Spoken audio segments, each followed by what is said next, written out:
తెల్లారుతాయి, సొంత రాష్ట్రం వచ్చింది, మాలాంటి యువతకు అవకాశాలు వస్తాయి, రాజకీయ సామాజిక సమానత్వం వస్తుంది, ఆర్థిక సమానత్వం వస్తుంది అని చెప్పేసి ఆశపడి కేసులు పెట్టించుకుని తెలంగాణ కోసం కొట్లాడి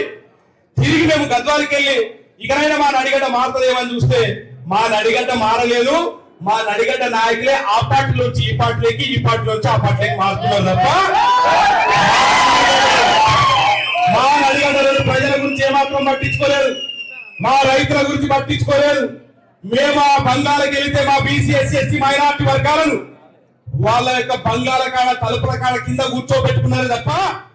ఏ రోజు కూడా మాకు కనీస గౌరవమైన పరిస్థితుల్లో అక్కడికి వెళ్ళి ఆవేదన చెంది మాకు రాష్ట్రం వచ్చింది. కానీ మా రాష్ట్రంలో నడిగడ్డలో ఉన్నటువంటి 70 ఏళ్ళుగా ఏలుతున్నటువంటి ఈ కుటుంబ పాలన గద్దె దించాలంటే మరొక పోరాటం చేయాల్సిందే అని చెప్పేసి నడిగడ్డ హక్కుల పోరాట సమితి ఏర్పాటు చేసినాం. 2018లో ఎమ్మెల్యేగా పోటీ చేసి మొత్తం నియోజకవర్గం మొత్తం తిరిగి 70 ఏళ్ల కుటుంబ పాలన ఎండగడుతూ వారి యొక్క హత్య రాజకీయాల గురించి చెప్తూ వాళ్ళ కుటుంబ పాలనలో మా బీసీ ఎస్సీ ఎస్టీ మైనార్టీ వర్గాలు ఏ రకంగా అణిచివేతకు గురైనారో చెప్తూ ఓటు చైతన్య యాత్ర చేస్తూ పల్లె ఎన్నికలు వేస్తూ పాదయాత్ర చేస్తూ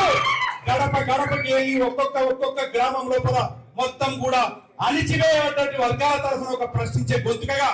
70 ఏళ్ల కుటుంబ పాలనలో మీరు చేసింది ఏమిటి? మాకు విద్య లేదు, వైద్యం లేదు, సరైనటువంటి రోడ్ల సౌకర్యాలు లేవు, అనేక రకాలుగా పైగా ఓట్లప్పుడు మా ఇంటి ముందరకు వచ్చి మా భుజం మీద చేయేసి ఎంతో అన్యోన్యంగా నటించి మా భుజం మీద చేయేసి మా ఓట్లు వేయించుకున్న తర్వాత తిరిగి మేము మీ బంగాళాఖాడికి వస్తే మాత్రం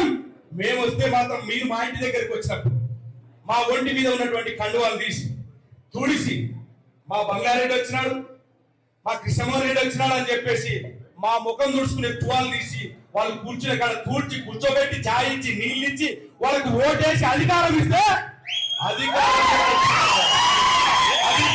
వచ్చిన తర్వాత ఏనాడు కూడా మా గురించి పట్టించుకున్న పాపాన పోలేదు.